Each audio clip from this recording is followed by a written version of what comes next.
You didn't wake up wanting to change the world. You woke up wanting to survive. Hunger, exhaustion, silent despair. When they appear, they don't say experiment, they say opportunity.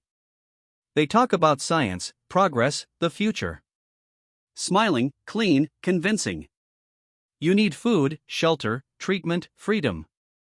They need someone who won't be missed. You agree. In that moment, without realizing it, you were chosen precisely for that reason.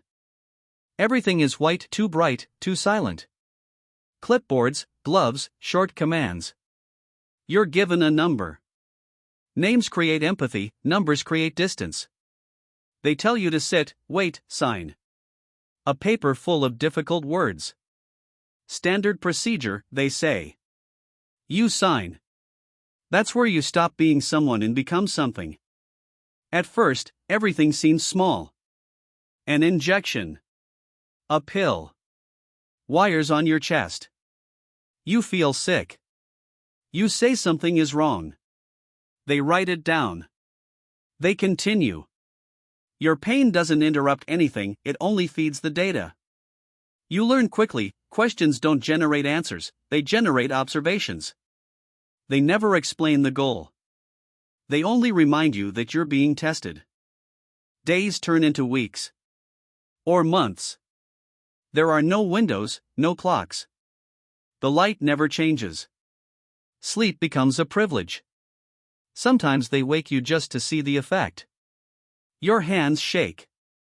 Your mind slips. You laugh for no reason. Someone notices. Writes it down. Less food. More isolation. Heavy silence. You talk to yourself just to hear a human voice. Sometimes it answers. That scares you. It doesn't scare them. The pain doesn't come explosively. It comes precise. Measured. Applied, removed, repeated. They don't want to know if you'll break, only when. You scream once. No one runs. Then they ask you to rate the pain from 1 to 10. You laugh. That becomes data too. When you try to refuse, they remind you of the contract, your past, how this is temporary. Resistance becomes non-cooperation. You learn not to resist. Your body becomes something that reacts. You learn how to breathe so you don't pass out too soon. You learn which muscles anticipate pain. You learn to endure. They love that. They call it adaptation. Sometimes you see other subjects.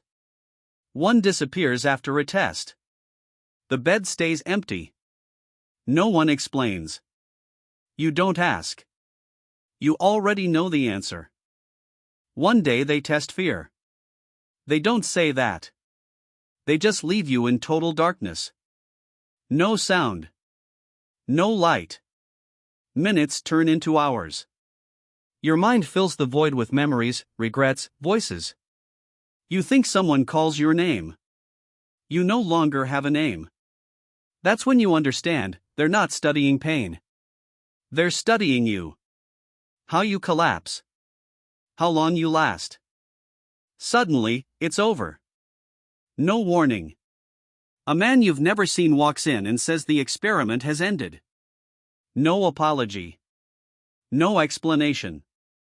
They give you your old clothes back. They don't fit the same anymore. You ask if you're okay. He replies, "We obtained what we needed." That's not comfort. That's closure. Outside, everything is too loud, too bright, too fast. People walk by laughing, living, with no idea what was done to you. Your body aches. Your mind feels broken. You try to tell someone. They get uncomfortable. Change the subject. After all, it was for science. What if you hadn't survived? If your heart had failed, if your mind had shattered completely? Even then, it wouldn't have been in vain. It would have been for data. That is the true horror of human experimentation, not the pain, not the fear, but realizing your suffering was never a tragedy. It was a requirement. You weren't there to be saved. You were there to be tested. And when the experiment ended, you stopped mattering.